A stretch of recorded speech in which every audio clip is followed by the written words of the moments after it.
Good morning class. आज हम विलियन के कुछ महत्वपूर्ण व्यवहारों को हम समझेंगे।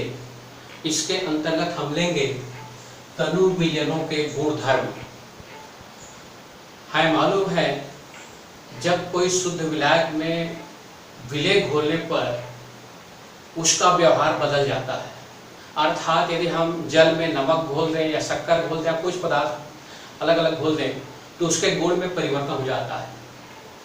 तो लेकिन कुछ ऐसे विलयन होते हैं जो विलय पदार्थ घोलने पर उसके विलयन की प्रकृति पर निर्भर न करके उसके अणुओं की संख्या पर निर्भर करते हैं। और ये अणु जो है या इसके कण जो हैं अणु हो सकते हैं, परमाणु हो सकते हैं या आयन हो सकते हैं, इस रूप में कोई भी रूप में हो सकते हैं। तो हम ये कह सकते हैं किसी विलयन के गुण उसके विलय के अणुओं की संख्या पर निर्भर करता है। ऐसा विलयन के गुण को हम कहते हैं अणुक संख्यक गुणधर्म। और अणुक संख्यक गुणधर्म जो है ये चार जो प्रकार के व्यवहार होते हैं उसमें अणुक संख्यक गुणधर्म व्यक्त करता है, प्रदर्शित करता है। पहला है वाष्प दाब में आपेक्षिक अवनमन, रिलेटिव लोइंग ऑफ वेपर प्रेशर। दूसरा है क्वथनांक में उन्नयन, elevation of in boiling point. तीसरा है हिमांक में अवनमन, डिप्रेशन इन फ्रीजिंग पॉइंट। और चौथा है प्राशन दाब, ऑस्मोटिक प्रेशर। तो ये जो चार जो विलयन के गुणधर्म हैं जो अणुक संख्यक गुणधर्म के अंतर्गत आते हैं, इस विलयन के अणुक संख्यक गुणधर्म कहते हैं। तो पहला हम देख लें वाष्प दाब के आपेक्षिक अवनमन, जो राउल्ट ने दिया था और अगले वीडियो में, पिछले के वीडियो में उसको बता चुके हैं। एक बार फिर से देख लें। राउल्ट का नियम क्या कहता है, यदि कोई भी शुद्ध विलायक में कोई विलय पदार्थ घोल दें, जैसे मान लिया आपको पानी में यदि हम नमक घोल दें तो नमक घोल दें तो कहता है उसके क्वथनांक में वृद्धि हो जाता है, उसके क्वथनांक में वृद्धि हो जाता है। जैसे ये है P बराबर PA समानुपाती XA। इसको हम कहेंगे, देखिए P जो है ये कहलाता है विलयन का वाष्प दाब, PA कहलाता है विलायक का वाष्प दाब, और XA जो है विलायक का मोल प्रभाज। यहाँ पर बराबर इसलिए किए हैं क्योंकि जो है नमक का जैसे घोल है तो नमक तो वाष्प बनेगा नहीं, जल ही वाष्प बनेगा। इसलिए जल जो वाष्प बनेगा इसलिए उसका वाष्प दाब जो होगा वो विलायक का होगा या विलय का होगा, इसलिए दोनों का मान समान होगा, इसलिए यहाँ पर इक्वल किया गया है। इसके बाद PA यदि हम लें समानुपाती XA, यदि हम XA हटाएं तो यहाँ पर एक कांस्टेंट लग जाएगा और ये है P0A XA। यहाँ पर देख रहे हैं ये आपका इक्वल P0 XA हो गया। P0A जो है ये शुद्ध विलायक का वाष्प दाब है और हमें मालूम है कि XA प्लस XB का मान होता है हमेशा 1। यानी कि हो जाएगा ये विलायक का मोल प्रभाज है और ये है विलय का मोल प्रभाज। विलय और विलायक का मोल प्रभाज का योग हमेशा 1 होता है। तो यहाँ पर XA का मान रखें, XA का मान होगा, इसको इधर पक्षांतर कर दें तो ये हो जाएगा 1 माइनस XB। तो इसके स्थान पर हम इसको रख दें तो हो जाएगा PA बराबर P0A, ये हो जाएगा 1 माइनस XB। इसको ब्रैकेट हटाएं तो हो जाएगा P0A गुणा करें X से और P0A गुणा करेंगे XB से। इसको इधर ले आए, इसको इधर ले आते हैं तो हो जाएगा P0A XB, ये हो जाएगा P0A माइनस हो जाएगा, इधर जाएगा तो PA। यहाँ पर XB बराबर हो जाएगा P0A माइनस PA बटे हो जाएगा P0A। अब यहाँ पर ये जो XB है ये है विलय का मूल प्रभाज। और ये है आपेक्षिक वाष्प दाब अवनमन। तो हम ये कह सकते हैं किसी विलयन का आपेक्षिक वाष्प दाब अवनमन मतलब वो वाष्प दाब में कमी किसके बराबर होता है? ये होता है विलय के मोल प्रभाज के बराबर होता है और इसी को हम कहते हैं वाष्प दाब में आपेक्षिक अवनमन। ये हो गया वाष्प दाब में आपेक्षिक अवनमन के बारे में। अब इसके बाद हम लेते हैं दूसरा पॉइंट लेते हैं क्वथनांक में उन्नयन। क्वथनांक उन्नयन का मतलब होता है क्वथनांक में वृद्धि होना, क्वथनांक में बढ़ना। तो जैसे मैं अभी बताया कि मान लिया आपका जो शुद्ध जल है, ये मान लिया आपका इसको जल मान लिया शुद्ध जल है और शुद्ध जल के लिए जो बॉइलिंग पॉइंट होता है वो कितना होता है? 100 डिग्री सेंटीग्रेड होता है। यहाँ पर इस ग्राफ के माध्यम से हम ये बता रहे हैं, ये आपका ए बी जो ग्राफ है ये है विलायक के लिए, विलायक, और ये जो ग्राफ है ये है विलयन। मान लीजिए इसका ताप जो है इस प्रकार से हम बढ़ें, ये आपका 100 पर है, ये आपका 102 पर है, 104 पर है, इधर इस प्रकार से जो है आगे हम ले सकते हैं। इधर 98 है, इधर इस प्रकार से ये आपका ले सकते हैं। जैसे अभी मैं बताया कि यदि मान लीजिए आपका शुद्ध जल होता है वो 100 पर बॉयल होता है, शुद्ध जल जो होता है वो 100 पर बॉयल होता है। लेकिन यदि हम नमक मिला दें और जैसे जैसे हम नमक मिलाएंगे, जैसे जैसे नमक की अणु संख्या मात्रा बढ़ेगी वैसे वैसे इसको क्वथनांक में वृद्धि होगा। यदि हम थोड़ी सी मात्रा मिलाते हैं तो आपका 100 से 101 पर उबलेगा, थोड़ी सी और मिला दें तो 102 पर उबलेगा, 103 पर उबलेगा। तो इस प्रकार से जैसे जैसे हम विलय पदार्थ मिलाते हैं वैसे वैसे उसका क्वथनांक में वृद्धि होता है और इसे हम कहते हैं विलयनों के क्वथनांक में वृद्धि होना। ये क्वथनांक में उन्नयन कहलाता है। अब एक क्वथनांक को उन्नयन क्या कहता है? क्वथनांक में उन्नयन कहता है उन्नयन का मतलब होता है उसमें वृद्धि होना।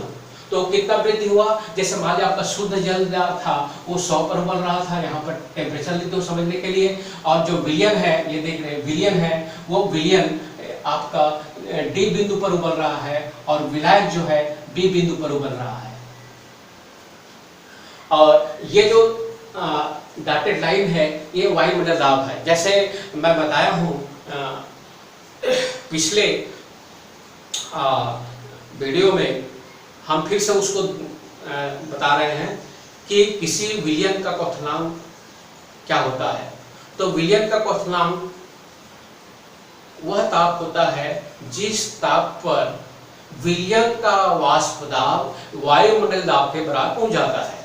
तो यहाँ पर देख रहे हैं ये वायुमंडल दाब है, ये विलयन का दाब है बी है, यहाँ पर पहुंच रहा है, ये विलयन का दाब डी पर पहुंच रहा है, विलायक का दाब डी पर पहुंच रहा है। तो हम कहेंगे ये विलायक का जो है ताप जिस ताप पर उबल रहा है बी पॉइंट पर है और ये डी पॉइंट पर है। तो ये कहता है कि उसमें परिवर्तन होना, मतलब परिवर्तन इसके बीच कहलाएगा। तो ये परिवर्तन क्या है? ये परिवर्तन है Tb माइनस T0P, इसको लिख देंगे डेल टी या डेल टी बी। तो बी इसलिए लिखते हैं, बी मतलब होता है बॉइलिंग पॉइंट। यहाँ पर देख रहे हैं क्वथनांक मतलब बॉइलिंग पॉइंट है, तो बॉइलिंग पॉइंट को व्यक्त करता है बी। और डेल टी क्या व्यक्त करता है? ये तापांतर मतलब ताप में अंतर को व्यक्त करता है। तो ताप में अंतर यहाँ पर देख रहे हैं, इसका 102 है, इसका 100 है, तो इसलिए दोनों का अंतर डेल टी बी पूछेंगे तो कितना हो जाएगा? तो हो जाएगा 2 डिग्री हो जाएगा।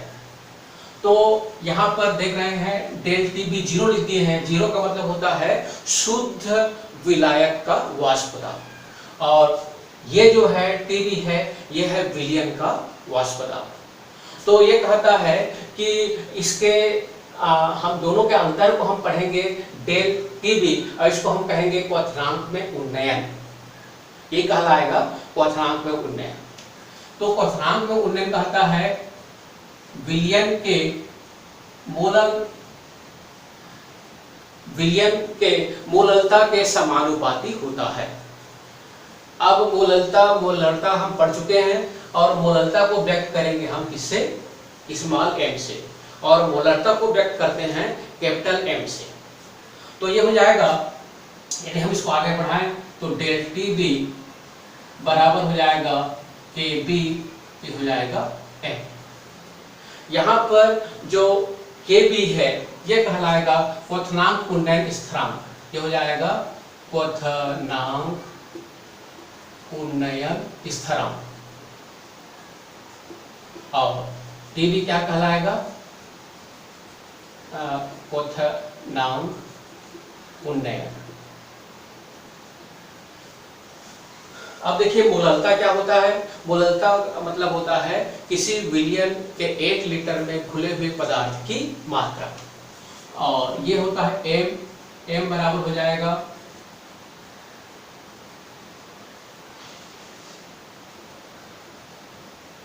विलय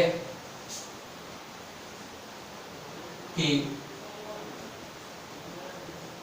मोल संख्या बटे विलयन का द्रव्यमान केजी में। m बराबर मोल संख्या को हम व्यक्त कर देंगे या तो a लिख सकते हैं, b विलय का, और ये हो जाएगा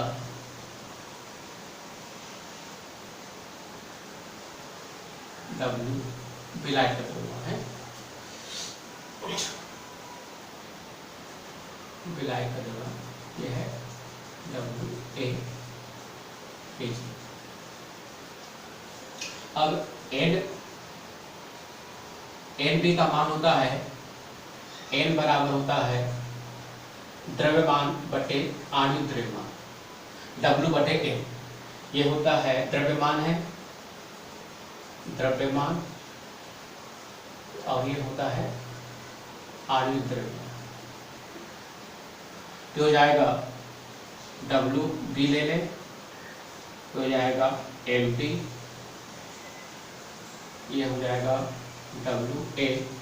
किलोग्राम है तो 100 ग्राम बदलेंगे तो 1000 से गुणा कर देंगे और ये रहेगा 1000 ग्राम। तो चाहे कि इसको हम इक्वेशन नंबर दे सकते हैं 1 नंबर, और ये नंबर दे देंगे 2 नंबर।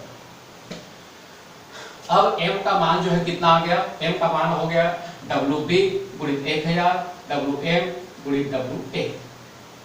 अब यहाँ पर WB क्या है? तो ये लिख सकते हैं WB बराबर होता है विलय का द्रव्यमान। कितना ग्राम पदार्थ घुला हुआ है समझ लीजिए। MB क्या होता है? विलय का आणविक द्रव्यमान। और WA क्या है? यह है विलायक का द्रव्यमान। अब m का मान यहाँ पर रख दें तो यह आएगा डेल TB बराबर KB। m का मान रख दें तो m का मान है WB गुणित 1000 बटे MP गुणित WA। और इस प्रकार से ये हमारा निकल गया, और ये कहलाता है क्वथनांक में उन्नयन।